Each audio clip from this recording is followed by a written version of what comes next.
P ले जाएं, प्यार भरे सपने सजाए, छोटा सा बंगला बनाए, एक नई दुनिया सजाए, हो आओ तुम ही चांद पे ले जाएं। वैसे मीनाक्षी जब आप चली तो मुझे लगा वाकई आप चांद की तरफ जा रही, लेकिन आप अपनी मैट पर पहुंच गई, लेकिन बहुत अच्छा लगा। हमारी रफ्तार चांद की तरफ ही जाने की। वैसे आपका ये जो प्यार भरा सा सपना है ना, ये साकार होने वाला है, बस कुछ घंटों का इंतजार है।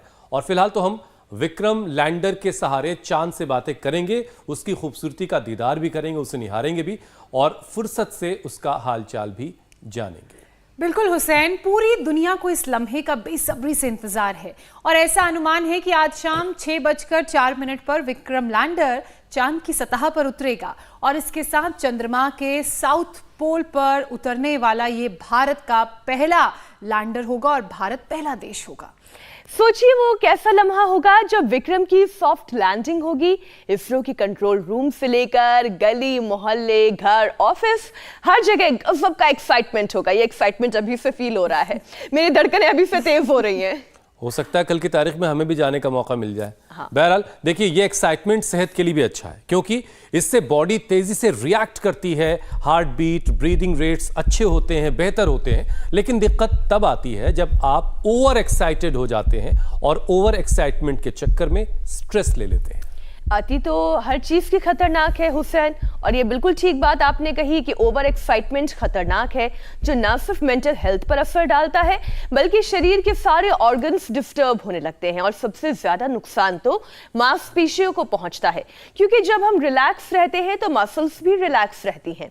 लेकिन एक्साइटमेंट में कई बार मांसपेशियों को नॉर्मल होने का मौका नहीं मिलता और फिर टाइट मसल्स की वजह से सिर दर्द शुरू हो जाता है, गर्दन कंधों समेत पूरे शरीर में अकड़न महसूस होने लगती है। ज्योत्सना, बिल्कुल ठीक कहा मीनाक्षी आपने, और इसकी वजह से बॉडी का जो सर्कुलेटरी सिस्टम है वो भी अफेक्टेड होता है। नसों में ब्लड प्रेशर बढ़ने लगता है और स्ट्रोक हार्ट अटैक का खतरा बढ़ जाता है इस कारण। इतना ही नहीं, कई बार नसों की दूसरी परेशानी भी शुरू हो जाती है।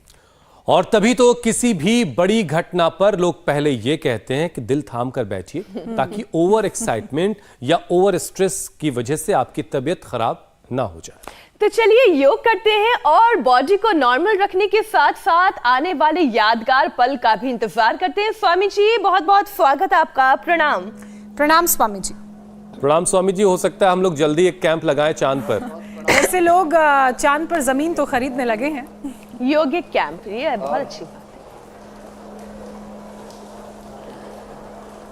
हाँ, अब पूरी दुनिया जीतने की ओर बढ़े हैं दुनिया, और अपना अपना विस्तार सारे संसार में करने के लिए आगे बढ़ रहे हैं। और ये योग के साथ यदि विस्तार होगा तो फिर हम किसी भी तरह के अतिक्रमण से बच जाएंगे। योग युक्त विस्तार हो, योग के साथ हम अपने साम्राज्य का, अपनी ज़मीन का, अपने विज्ञान का, अपनी तकनीकी का, अपने सामर्थ्य का विस्तार करते हैं तो दिक्कत नहीं है। इसलिए है एक बात, अच्छा दर्शन है जीवन का। योग युक्त हो हमारा पूरा जीवन, योग युक्त हो हमारा आहार विचार वाणी व्यवहार स्वभाव, योग युक्त हो हमारा उद्योग भी, हमारी उद्यमिता। खैर, तो बॉडी के पूरे मसल्स की ट्यूनिंग के लिए वृक्षासन, फिर जिनके शरीर में थोड़ा बैलेंस है वे गरुड़ासन, और नहीं है तो बैलेंस बनेगा, ऐसे बैलेंस बन जाता है। और जिनका नहीं बन रहा है वो बनाने की कोशिश करेंगे। आज नस नाड़ियों से लेकर के मांसपेशियों से लेकर के पूरे तन मन का जीवन का ही संतुलन बनाएंगे। और ये एक पूरा रिदम है, एक प्रवाह है, जो ऐसे पैरों को नहीं कर पाते हैं तो थोड़ा सहारा लेकर के ऐसे ऐसे कर लें, ऐसे कर लें तो धीरे धीरे संतुलन बनेगा। संतुलन तो इतना बनना चाहिए कि हम एक साथ ऐसे अपने शरीर को उठाएं और ऐसे संतुलन अनायास हम बना पाए। ऐसे बनाने के लिए तो स्वामी जी फिर वैसे भी आप अक्सर हम आपसे सुनते हैं प्रयत्न करना पड़ेगा थोड़ा। कि ये बच्चे संतुलन हमारे का बहुत नाम अच्छे ही से बना पा रहे हैं। हाँ, संतुलन का नाम ही जिंदगी है, जीवन है, और एक संतुलन हिंदुस्तान की जमीन और चांद की सतह के बीच बनाने की कोशिश हो रही है। इसरो के सेंटर से चांद की सतह तक विक्रम लैंडर के जरिए। और स्वामी जी, पूरी दुनिया की नज़र इस वक्त भारत पर है और भारत की नज़र चांद पर है। अब चंदा मामा स्वामी जी बहुत दूर की बातें नहीं रह जाएंगे और उनको बातें करने के लिए ज़मीन पर बुलाने की ज़रूरत भी नहीं पड़ेगी, क्योंकि कुछ ही घंटों के बाद हम सब खुद चांद से बात कर पाएंगे विक्रम लैंडर के जरिए। स्वामी जी, इसको लेकर के बहुत सारे लोग एक्साइटेड हैं, बहुत सारा एक्साइटमेंट है। करीना कपूर को हमने कहते सुना कि वो भी अपने बच्चों के साथ बैठ करके इस मूवमेंट को देखेंगी कि कैसे विक्रम लैंड कर रहा है। स्वामी जी, आप हमेशा कहते हैं कि अति जो है वो हमारे शरीर पर असर डालती है, किसी चीज़ का ज़्यादा हो जाना। तो अगले 10 घंटे तक बॉडी को रिलैक्स रखने की के लिए क्या क्या करने की ज़रूरत है? सबसे पहले तो सूर्य नमस्कार एक प्रवाह के साथ, जैसे मेरे साथ यहाँ पर हमारी श्रद्धामयी बहनें और हमारे बहुत ही तेजस्वी ये पतंजलि गुरुकुलम के ब्रह्मचारी बालक जैसे अपने तन मन जीवन को साध रहे हैं एक प्रवाह के साथ, ऐसे अति सर्वत्र वर्तते लंबे लंबे श्वासों के साथ। समत्वम योग उच्यते, योगः कर्मसु कौशलम अथ योगानुशासनम। अपनी पूरी मर्यादा में अपने आप को ढालने के लिए ये अच्छा तरीका है। ऐसे ऐसे आराम आराम से ये 12 अभ्यास प्रतिदिन 10-12 बार रोज करने चाहिए। पहले प्रणाम आसन में दोनों हाथों की उंगलियां अंगूठे ऐसे मिलेंगे और ऐसे दोनों हाथ। फिर ऊर्ध्वस्थासन में ऐसे धीरे धीरे धीरे धीरे हाथ ऐसे खोलते ऐसे करते। फिर पादहस्तासन में श्वास बाहर छोड़ करके ऐसे झुक जाते हैं। फिर दाहिने पैर पर ऐसे बैठ जाते हैं। फिर दाहिना पैर भी पीछे चला जाता है और एक एक अभ्यास को ऐसे होले होले सनई सनई ऐसे साधते हैं। अच्छा स्वामी जी, हम सूर्य नमस्कार तो कर रहे हैं, लेकिन 12 करते करते मन में ये ख्याल आया कि जैसे सूर्य नमस्कार है, हम तो अभी चंद्रयान मिशन पर हैं, कोई चंद्र नमस्कार नहीं है? है चंद्र नमस्कार का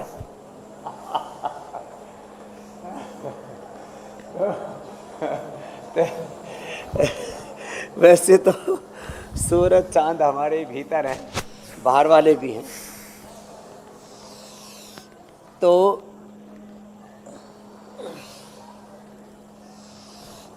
सूर्य ऊर्जा का, शौर्य का, वीरता का, पराक्रम है का नाम है। और चंद्र जो है वो जो हमारी सौम्य शक्ति है उसका प्रतीक है। तो सूर्य यहाँ लाक्षणिक है। वैसे तो योगी के शरीर में योग से हजारों सूर्यों की ऊर्जा पैदा हो जाती है। दिव्य सूर्य सहस्रस्य भवेत् युगपत् उत्थिता यदि भाः सदृशी सा स्यात् भासत तस्य महात्मनः, हम कहते रहते हैं। ऐसे हजारों सूर्यों जैसी तेजस्विता, शौर्य, वीर्य, पराक्रम हमारे भीतर है और हजारों चंद्रों जैसी शीतलता, सौम्यता, प्रेम, करुणा, वात्सल्य, कृतज्ञता भी हमारे भीतर है। चलो उल्टे लेट जाते हैं। और जो सूर्य नमस्कार नहीं कर पाते वो 10-20 बार से शुरू करके 100 बार ऐसे ही कर ले। जीवन नाम ही इसका है। हमें चंद्रमा से भी ज्यादा शीतलता हो, सूर्य से भी ज्यादा तेजस्विता हो। चंदनम शीतलम लोके चंदनादपि चंद्रमा, ऐसे कहा जाता है। चंदन चंद्रयोर मध्य, चंदन चंद्रयोर मध्य शीतला साधु संगति। लंबे लंबे श्वास, एक तरफ अपार शीतलता, धैर्य, विनय, प्रेम, करुणा, वात्सल्य। स्वामी जी, उपचार के बीच एक जरूरी समाचार है, वो दर्शकों को दे दें। चंद्रयान 3 अब से ठीक 12 घंटे के बाद चांद की सतह पर उतरेगा और एक इतिहास लिखेगा। आज शाम 6:04 पर चंद्रयान 3 मिशन का लैंडर विक्रम चांद के साउथ पोल पर सॉफ्ट लैंडिंग करेगा। इस पल का दुनिया भर के लोगों में बेसब्री से इंतजार है। हर आंख इस मौके पर गवाह बनना चाहती है, क्योंकि आज भारत चांद पर जो करने जा रहा है वो आज तक दुनिया के सबसे पावरफुल देश भी नहीं कर पाए हैं। भारत आज चांद के उस हिस्से को पूरी दुनिया को दिखाने जा रहा है जिसे पृथ्वी से देख पाना मुमकिन ही नहीं है। इसरो का चंद्रयान 3 आज चांद के साउथ पोल पर लैंड करेगा। तो आज ये सॉफ्ट लैंडिंग होगी साउथ पोल पर, चांद की सतह पर हमारा मिशन चंद्रयान 3 लैंड करेगा, विक्रम लैंडर, और इसकी पूरी तैयारी कर ली गई है। लगातार तमाम जो पैरामीटर्स हैं विक्रम लैंडर के वो चेक किए जा रहे हैं, और जो लेटेस्ट तस्वीर भेजी है चंद्रयान के में लगे कैमरे ने, उससे चांद की सतह के हालात पता चल रहे हैं। और एग्जैक्ट जो दूरी है, जो सेंसर्स लगे हैं चंद्रयान 3 के विक्रम लैंडर में, वो एग्जैक्ट दूरी पल पल बताते रहेंगे वैज्ञानिकों को। मतलब ये कि एक कामयाब लैंडिंग की पूरी तैयारी की गई है। स्वामी जी, योगाभ्यास करते करते शौर्य, वीरता, पराक्रम, साहस, जरा जिज्ञासाओं का जो सफर है उसको भी आगे बढ़ाते हैं। देखिए, चांद का रिश्ता पता नहीं कैसे प्रेम, प्यार, मोहब्बत करने वाले तमाम जो इस पर लिखने वाले जो शायर हैं, कवि हैं, उन्होंने चांद का बड़ा जिक्र किया है, और दिल का भी बड़ा इससे करीब का रिश्ता है। तो मैं देख रहा था और इस बारे में सोच रहा था स्वामी जी कि जब भी हम कहीं कोई सरप्राइज या बड़ी बात किसी से बताते हैं तो एकदम से कहते हैं भाई ज़रा अपने दिल को थाम लीजिएगा, ज़रा सब्र से समझिएगा बात को या देखिएगा किसी चीज़ को। तो क्या ओवर एक्साइटमेंट का जो सबसे पहला असर है वो हमारे दिल पर पड़ता है, और दिल पर कितना नकारात्मक असर जा रहा होता है, कितना सकारात्मक जा रहा होता है? ज़रा इस चीज़ को समझाइए, और फिर दिल कैसे उसको बर्दाश्त करे, इसके लिए दिल किस लायक बनाना होगा? तो दिल को स्ट्रेंथन करने के लिए तो भुजंगासन, मकरासन और अभी गोमुखासन करेंगे। दरअसल सारी संवेदनाएं तो मस्तिष्क से ही पैदा होती हैं। हमारे ब्रेन की जो न्यूरॉन्स हैं और उनके माध्यम से ये signal central nervous system, peripheral nervous system के माध्यम से फिर 37 ट्रिलियन सेल्स तक पहुंचते हैं। जब कोई बहुत ही रोमांचित करने वाली बात होती है, हर्षित करने वाली, आह्लादित करने वाली बात होती है, तो पूरे रोंगटे खड़े हो जाते हैं, रोम रोम रोम रोमांचित हो जाता है। हम आनंद से, आह्लाद से परिपूर्ण हो जाते हैं, आप्लावित हो जाते हैं, उससे अभिषिक्त हो जाते हैं। लेकिन उसका सबसे ज़्यादा असर हमारे दिल पर पड़ता है। दरअसल दिमाग यहाँ पर है, दिल यहाँ पर है, लेकिन दिमाग का असर सबसे ज़्यादा दिल पर पड़ता है। दिमाग का सबसे ज़्यादा असर दिल पर पड़ता है। इसलिए इस बात को यूँ कह दिया जाता है कि भाई जरा दिल थाम करके। तो सारी संवेदनाएं, जो भी संवेदनाएं होती हैं, उससे या तो हमारी हार्ट की पल्पिटेशन बहुत ज़्यादा बढ़ जाती है। तो ये मकरासन, भुजंगासन और फिर ये गोमुखासन, ये हार्ट के लिए बड़ा अच्छा है। या जब हम बहुत डीप मेडिटेशन में होते हैं तो दिल की धड़कन ठहर जाती है। तो दोनों स्थितियाँ, जब हम बहुत गहरी संवेदनाओं में होते हैं, दिल की धड़कन ठहर जा, मिल गया साहिल मुझे। तो खैर, दोनों ही स्थितियों में हम जब बहुत शांत होते हैं तब हमारी पल्पिटेशन मेडिटेशन में भी, और जब बहुत गहरी एकात्मता की अनुभूति होती है, प्रेम की, करुणा की, वात्सल्य की, एकात्मता की, वह एक गुरु में भी होती है, एक माँ में भी होती है, एक पिता में भी होती है और एक वैज्ञानिक में भी होती है। जब वो बहुत डीप कहीं प्रविष्ट हो जाता है तो हार्ट की पल्पिटेशन 60, 50 और मैंने तो अपने भीतर भी देखा और बहुत से योगियों में देखा 40 तक पहुंच जाता है मामला। ये डाउन साइड में। और बात एक्साइटमेंट में, जब हम बहुत तेजी से दौड़ते हैं, जब तेजी से सूर्य नमस्कार करते हैं, दंड बैठक लगाते हैं, खेलते हैं, या जब किसी आह्लाद से एक्सट्रीम लेवल की खुशी में हम प्रविष्ट हो जाते हैं, एक्साइटमेंट बहुत ज़्यादा होता है, तब 200 तक भी धड़कनों को पहुंचते हुए देखा है। लेकिन योगी में क्या हो जाता है, हार्ट रेट वेरिएबिलिटी ऐसी होती है, एकदम से ऊपर 160 पल्पिटेशन था और एकदम से विद इन 10 सेकेंड वो 60 पर आ जाता है। ये HRV हार्ट रेट वेरिएबिलिटी अच्छी मानी जाती है और वो योग से आती है, वो सूर्य नमस्कार से आती है, योगी जॉगिंग से आती है। अच्छा, इसी से जुड़ा हुआ स्वामी जी एक सवाल है मेरा, वो ध्यान से आती है कि HRV। मेडिटेशन के टाइम में कई बार ऐसे लगता है कि हृदय गति क्या थम सी जा रही है, कुछ मतलब शरीर भारी होने लगता है। अब जो लोग मेडिटेशन करते होंगे वो ये अनुभव करते होंगे, हाथ ऐसा लगता है जैसे भारी होने लगा है, शरीर भारी होने लगा है और हृदय गति जो है वो कुछ ज्यादा महसूस होने लग जाती है। सांस भी जो है वो धीरे धीरे ऐसा लगता है कि स्लो होती जा रही है। स्वामी जी ये क्या कॉन्सेप्ट है, जरा छोटे से में थोड़ा समझाएं ना। मतलब स्वामी जी, हम बाहरी जो एक्सटर्नल फैक्टर्स हैं उनसे अपने आप को हटा के अपने अंदर फोकस कर रहे होते हैं।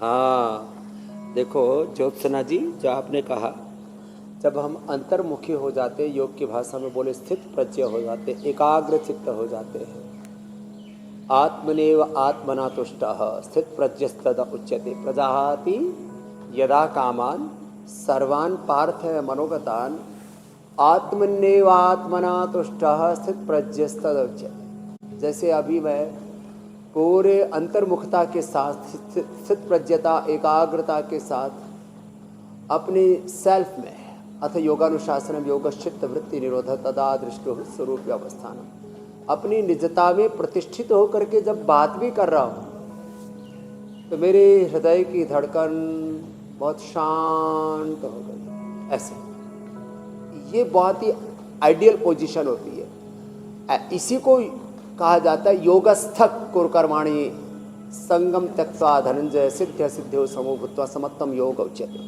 फिर ये संसार की तमाम उथल पुथल का जो असर है उससे हम बेअसर रहते हैं। लेकिन स्वामी जी, आज एक्साइटमेंट का दिन है, थोड़ा सा शांति से हटते हैं, जैसे थोड़ा सा एक्साइटेड होते हैं।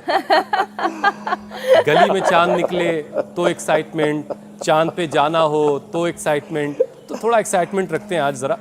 स्वामी जी, वैसे मैं बचपन में चांद पे हो आया हूँ, ज्यादा देर बैठ नहीं पाया था, चांद पे दिक्कत हो रही थी बैठने में, थोड़ा सा कटने लगा था तो फौरन उठ गया था। तस्वीर भी है मेरे पास चांद पर उस वक्त जाने की। अभी तो बहुत जमाना गुजर गया, किसी गड्ढे में पड़ गए होंगे। हम 2 भाई स्वामी जी गए थे बचपन में। बहरहाल स्वामी जी, वैसे जब हमारी बॉडी किसी चीज को लेकर ओवर रिएक्ट करती है तो उसका असर हमारे सारे ऑर्गन्स पर पड़ता है, जो बॉडी के तमाम बड़े ऑर्गन्स हैं। और सबसे ज़्यादा दिक्कत बढ़ती है मांसपेशियों के लिए, क्योंकि मसल्स लंबे वक्त तक रिलैक्स नहीं रह पाते और मसल्स टाइट होने से सिर दर्द, गर्दन का दर्द, कंधे, कमर और दूसरे हिस्सों में दर्द परेशान करता है, जो कि अकड़न सी होने लगती है। तो बॉडी पेन जब शुरू हो जाता है तो ऐसे वक्त में मसल्स को कैसे राहत दी जाए?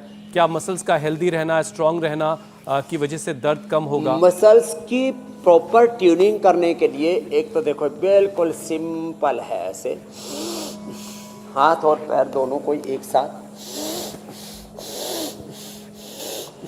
फिर अश्वगंधा शतावर का सेवन करें। दूध में हल्दी शिलाजीत, दूध के साथ अश्वगंधा या अश्वशिला का सेवन करें। और अश्वगंधा, शतावर, सफ़ेद मूसली, कोच के बीज, बला के बीज, रिद्धि, वृद्धि, जीवक, ऋष्वक, वेदा, महामेदा, काकोली, क्षीरकाकोली, ये तो पूरी ही मैंने जीवनी औषधियाँ बता दी हैं। तो ऐसे ऐसे पूरे हाथों पैरों को क्लॉकवाइज एंटी क्लॉकवाइज, इस प्रकार से जब हम मूवमेंट देते हैं, एक एक अंग के लिए जो सूक्ष्म व्यायाम है ना, ये बड़े महत्वपूर्ण है। जब एक रिदम के साथ इनको करते हैं तो सारे मसल्स की ट्यूनिंग प्रॉपर हो जाती है। और इसके साथ साथ फिर अभी जो हम भुजंगासन कर रहे थे, भुजंगासन और मरकटासन, देखो सभी ऐसे मरकटासन करें। अब मरकटासन का तरीका है, दोनों हाथ कंधों के समानांतर ऐसे सीधे फैला दो, न ज़्यादा नीचे हो न ज़्यादा ऐसे ऊपर हो, कंधों के समानांतर दोनों हाथ, दोनों पैरों का ऐसे मोड़ा है, सीधे सीधे ऐसे करते हैं। ये 3 अभ्यास हैं, बड़े ज़रूरी है। घुटने पंजे पास में, एक तरफ पैर गए, दूसरी तरफ गर्दन ऐसे गई। ये पूरी बॉडी के मसल्स की ट्यूनिंग के लिए, सेंट्रल पैराफेरल नर्वस सिस्टम के लिए, 33 के 33 हमारी रीढ़ की हड्डी के मणकों के लिए, और ऊपर से नीचे तक, एड़ी से चोटी तक सारे दर्दों के लिए, और पूरी बॉडी की एनर्जी को चैनलाइज करने के लिए, 37 ट्रिलियन सेल्स के अंदर जो सिग्नलिंग होती है, पूरी बॉडी के सिग्नल्स को अच्छा करने के लिए। पहले में घुटने पंजे पास में थे, अब दूसरे में देखो ऐसे घुटने पंजों में फासला, एक घुटना जमीन के ऊपर, दूसरा घुटना पंजे के ऊपर, देखो ऐसे, और विपरीत दिशा में सिर ऐसे। ये बच्चों से तो बहुत इजीली हो जाता है, की माँ से भी इजीली हो जाता है, रोज करेंगे तो सबसे हो जाएगा। ये बच्चों की माँ हो या बिना बच्चों वाली माँ हो, और अब तो हमारे, क्योंकि माताओं के बीच में, बहनों के बीच में रह करके हमारे हुसैन भाई भी बड़े फ्लेक्सिबल, बड़े कोमल, बड़े प्यारे, बड़े क्यूट से, और कुछ जो है एकदम दिव्य चेतना का इनमें अवतरण हो गया। तो हमारे पहले तो थोड़े, मुझे लगता है थोड़े टफ से थे, रफ से, अब बहुत अच्छे हो गए हमारे हुसैन भाई भी। तो ये बड़ा जबरदस्त है, अब जेंटल हो गए हैं स्वामी जी। मरकटासन ये एकदम से बहुत ही फ्लेक्सिबल बना देता है। और पहले तो धीरे धीरे ऐसे थोड़ा ठहर करके 10-20 सेकेंड, और बाद में तो इसको ऐसे फास्ट करें, ऐसे इस तरह से। जब ऐसे फास्ट करते हैं तो ये फ्लेक्सिबिलिटी और ज़्यादा बढ़ जाती है। घुटने पंजे सीधे ऐसे ऐसे इस तरह से, ये हमारी जिस तरह से गति बढ़ती जाएगी उतनी फ्लेक्सिबिलिटी हमारी इम्प्रूव होती चली जाएगी। फिर इसमें ये सेतुबंध भी बड़ा ज़बरदस्त है। बीच से उठा देते हैं, सांस बाहर छोड़ करके पेट को अंदर खींच लेते हैं, एरिया जमीन पर, कंधे से जमीन पर। तो ये 2 अभ्यास तो सीधे लेट करके, मकरासन और भुजंगासन ये हमने पहले ही बताया था। इन अभ्यासों को करें ऐसे, ये और ये बहुत ही जबरदस्त है। हमारे सारे मसल्स की, बोन्स की, पूरी बॉडी की अच्छी ट्यूनिंग के लिए, हार्ट के लिए और पूरे नर्वस सिस्टम के अच्छा लिए। स्वामी जी, जो हार्ट के रोगी होते हैं, क्या वो और ये सर्वांगासन कर अच्छा। सकते हैं? हाँ, सर्वांगासन थोड़ा कर सकते हैं। बहुत ज़्यादा जिनकी पल्पिटेशन हाई रहती है उनको नहीं करना चाहिए, बाकी को करना ही चाहिए। और जिनका ब्रेन नर्वस सिस्टम थोड़ा वीक होता है ना, उनको न्यूरोग्रिड, इम्यूनोग्रिड, ओमेगा, इनका सेवन करना चाहिए। अच्छा, जो आपने अभी बात कही, बहुत ज़्यादा एक्साइटमेंट। स्वामी जी देखिए, चांद तो हमारे एक तरफ आप तेजी से ऐसे प्राणायाम करें, ऐसे। चांद हमारी रेंज में अब है ना, और बहुत जल्द विक्रम लैंडर जो है चांद के सतह पर उतर भी जाएगा, और तमाम सारे जो ख्वाब हैं, ख्वाब की दुनिया की बातें, वो उसकी सच में ताबीर भी हो जाएगी। लेकिन स्वामी जी, जो लोग रोज़ाना आपको इंडिया टीवी के ज़रिए देख रहे हैं, मैं सोच रहा था कि किसी दिन ऐसा कोई, जो आपका तमाम बहुत सारे चाहने वाले आपके हैं, और आप साक्षात उनके सामने हो, तो क्या होगा? उनकी भी धड़कनें बिल्कुल से तेज़ हो जाएंगी, उनके सर्कुलेटरी सिस्टम पर भी उसका असर पड़ेगा। तो अगला जो विषय मेरा यही है कि जो सर्कुलेटरी सिस्टम है बॉडी का, उसको हेल्दी रखने के लिए क्या किया जाए, क्योंकि उनकी परेशानी को भी हम शामिल करना यहाँ पर बड़ा ज़रूरी है, क्योंकि कमज़ोर मसल्स या फिर मस्कुलर डिस्ट्रॉफी की परेशानी से जो लोग जूझ रहे हैं, तीव्रता पूर्वक 2 से 5 मिनट ऐसे भस्त्रिका करना चाहिए। बच्चे और जवान तो इसको इजीली कर लेंगे, ज़रा जो एडल्ट हैं, वरिष्ठ नागरिक हैं, या जिनको बहुत ज़्यादा हार्ट बीपी की प्रॉब्लम है, बहुत कमज़ोर हैं, वो ना करें। बाकी देखो,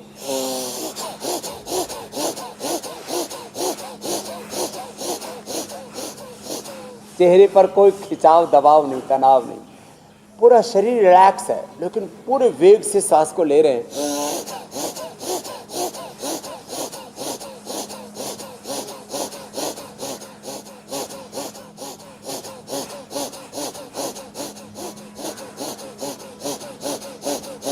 मैं ऐसे 1 मिनट में 200 बार तक करता हूँ। 1 मिनट में जब 200 बार करता हूँ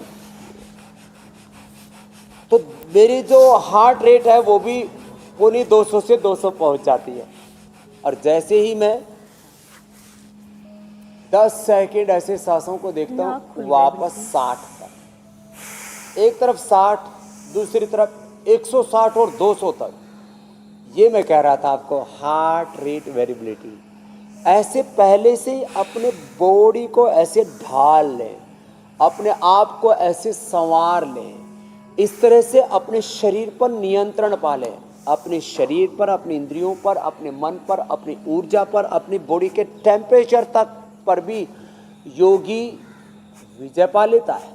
इसलिए वो -5, -10, -20 तक, ये तो मैंने एक्सपीरियंस किया, वैसे 50 तक गया नहीं भाई, -50 तक, लेकिन ऊपर 50 और नीचे 5, 10, 20 तक कोई दिक्कत योगी को नहीं होती।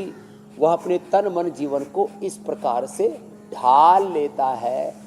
भस्त्रिका तेजी से ऐसे 2 से 5 मिनट, और तेजी से कपालभाति ऐसे, ये भी करीब 150 की स्पीड से हो जाता है। फिर ऐसे बिना मुंडी हिलाए, बिना आंखें, बिना चेहरा, बिना नाक होठ बिगाड़े, बिना कंधे हिलाए,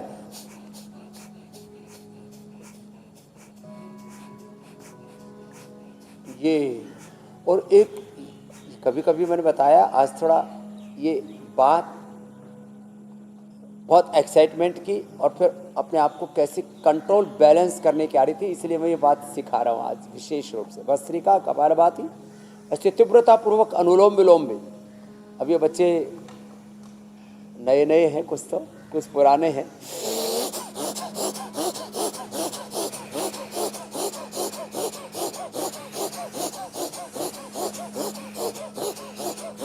अच्छा स्वामी जी, ओवर एक्साइटमेंट वाले मामले तो आपको रोजाना ही देखने को मिलते होंगे। आधा 1-1 घंटा किया हुआ है।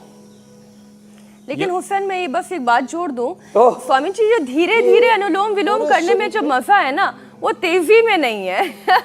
ये तो मुझे कई बार लगा कि धीरे धीरे आराम से जो शांति का अनुभव होता है वो जल्दी जल्दी में नहीं। मैं आज एक्साइटमेंट की बातें कर रहा हूँ और आप शांति की तरफ जा रही हैं। ये योग है मीनाक्षी जी, अत्यंत वेग पूर्वक भी कर सके और अत्यंत धीरे भी कर सके। मैंने कहा ना, एक तरफ धैर्य की, एक तरफ शौर्य की, एक तरफ विनय की, एक तरफ वीरता की, एक तरफ चंद्रमा से भी ज्यादा शीतलता और सूर्य से भी ज्यादा उष्णता, ऊर्जा। तो इसी का नाम जिंदगी, अग्नि सोमात्मकम इदम जगत। तो जब आप दोनों परिस्थितियों में अपने आप को ढाल लेते हैं, इसी को कहते हैं समत्वम योग उच्यते। और स्वामी जी, आप हमेशा योगा फॉर यूथ की बात करते हैं, और यूथ जो एक्साइटमेंट के लिए जाना जाता है, और उस एक्साइटमेंट को पॉजिटिवली कैसे चैनलाइज किया जाए, आज हम सारी बात इसी पर कर रहे हैं। तो आगे बढ़ने से पहले वाली बात जो रह गई कि आपको तो रोजाना ओवर एक्साइटमेंट का सामना करना पड़ता होगा, तो कई बार ऐसा भी हुआ होगा स्वामी जी कि आपको जो सामने उसका इलाज करना पड़ा हो, वो आपको देख करके इस कदर खुश हो गया हो, या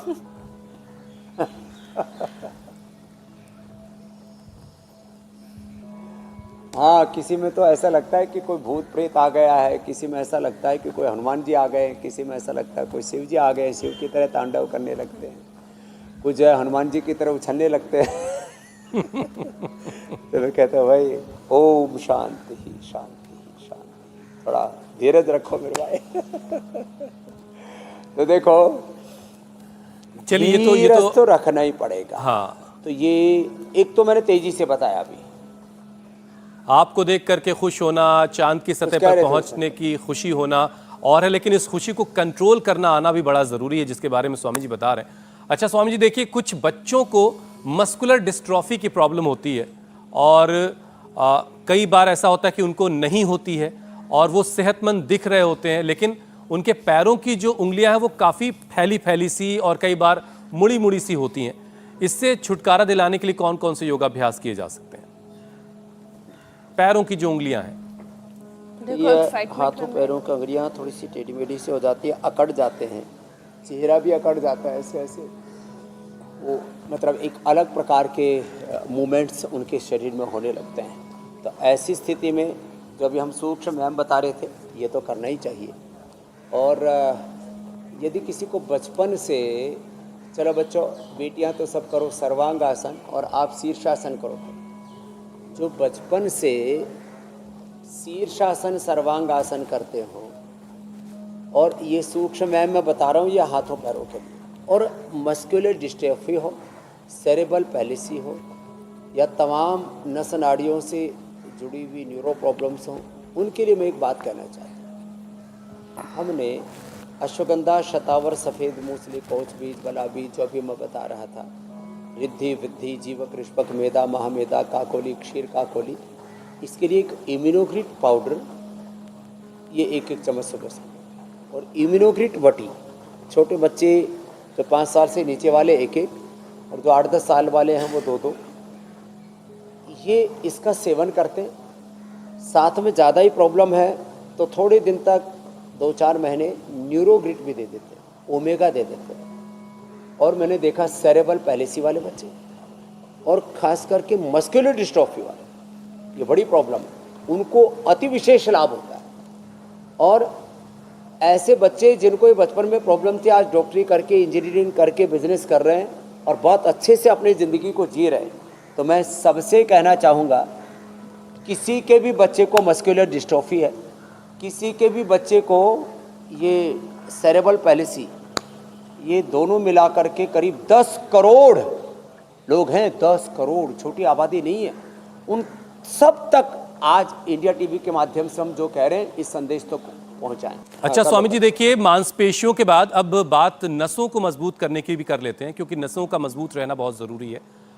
ओवर एक्साइटमेंट में ब्लड का प्रेशर बढ़ता है और फिर स्ट्रोक का खतरा हो सकता है, फिर सब कुछ नसों की मजबूती पर ही आकर के टिक जाता है। तो नसों को मजबूत करने का क्या क्या उपाय है स्वामी जी? तो एक तो पहले मैंने बताया कि सेरेब्रल पैलिसी हो या पैरालिसिस हो, मस्कुलर डिस्ट्रॉफी हो, छोटे बच्चों को ये आजकल माइल्ड ऑटिज्म हो, ब्रेन नर्वस सिस्टम के डिसऑर्डर छोटे बच्चों को बहुत ज़्यादा हो रहे हैं। अब उसके अलावा जो आपने नस नाड़ियों की बात की, तो न्यूरो एक बहुत बड़ा विषय है। अब सभी तरह की न्यूरो प्रॉब्लम्स के लिए एक तो ये अनुलोम विलोम प्राणायाम अप्रतिम काम करता है। फिर सब बेटियां भ्रामरी करो और सब बच्चे उद्गीत करो। ये भ्रामरी और ये उद्गीत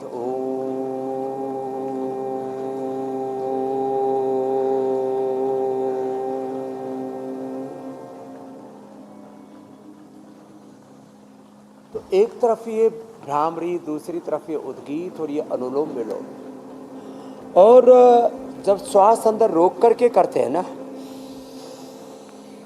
22 श्वास को लिए अंदर होल्ड कर लिया और 10, 20, 30 सेकेंड ऐसे होल्ड करके और फिर छोड़ा, तो नाड़ी शुद्धि हो गया।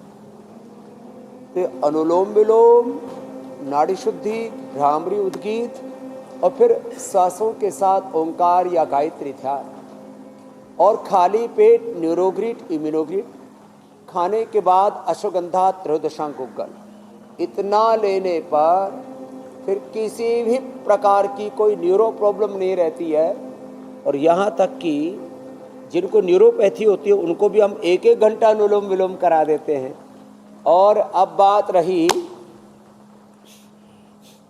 इसी में स्वामी जी नसों की मजबूती की जो बात आपने बताई, जो बड़े रोग हैं, इसमें एक चीज और स्वामी जी, क्या नसें जो है हार्मोनल इम्बैलेंस की वजह से भी कमजोर होती हैं? अगर हार्मोनल चेंजेस आ रहे हैं उसकी वजह से क्या नसें कमजोर होती हैं?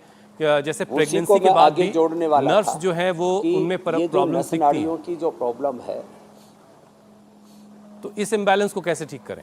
ये किसी को पार्किंसन, किसी को डिमेंशिया, किसी को अल्जाइमर, किसी को पैरालिसिस और किसी को ऐसे ही पूरा शरीर कांपता रहता है।